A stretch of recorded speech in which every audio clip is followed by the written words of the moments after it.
Okay, I wanted to really quickly show you some of my old notes. I mentioned a while back that I used this one time to teach the Beatitudes, or the Sermon on the Mount in Matthew 5, 6, and 7 in the New Testament in the Bible. A lot of people have kind of heard these. This is the famous teaching where he says, "Blessed are the poor in spirit, for theirs is the kingdom of heaven. Blessed are those that mourn, for they shall be comforted. Blessed are the meek, for they shall inherit the earth."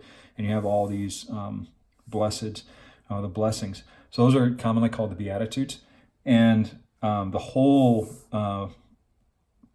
speech, or the whole talk, Matthew 5, 6, and 7, is incredibly dense theologically. But what I did is I took it and I broke it down grammatically the same way. And this is from, holy cow, this is probably from 15 years ago. Just break it down grammatically, and then you have a framework that you can start to pull things out of. And these are just my notes. This is one page. This is just focusing on Matthew verses 1 through 6. So it's just this chunk right here. And again, all I'm doing is I'm putting information out on the page that I can go back and draw from. This then becomes all of just the raw material that goes into the outlines that I put together. And if I do my job right, then I've got enough raw material here that I can, and I actually have used this multiple times. I've gone back to it again and again and again. I used it in English, I used it in Spanish, I used it in a couple of places in Africa, and every time it's slightly different because I have enough to work with, and each time I can tailor it to my audience.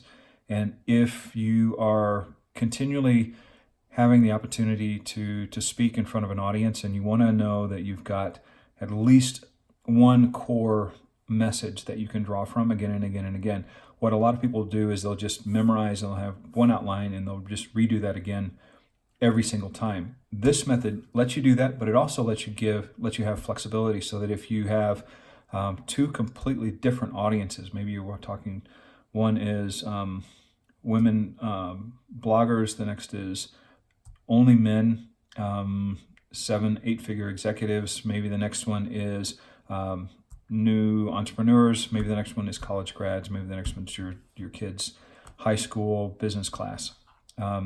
You can tailor all of this information to fit that audience and pull out the key ingredients out of this whole pile of information that you break down, and use it again and again and again. And you can see on all 3 pages, they're all new notes.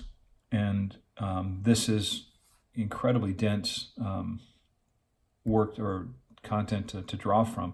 But you can do exactly the same thing with Shakespeare, or with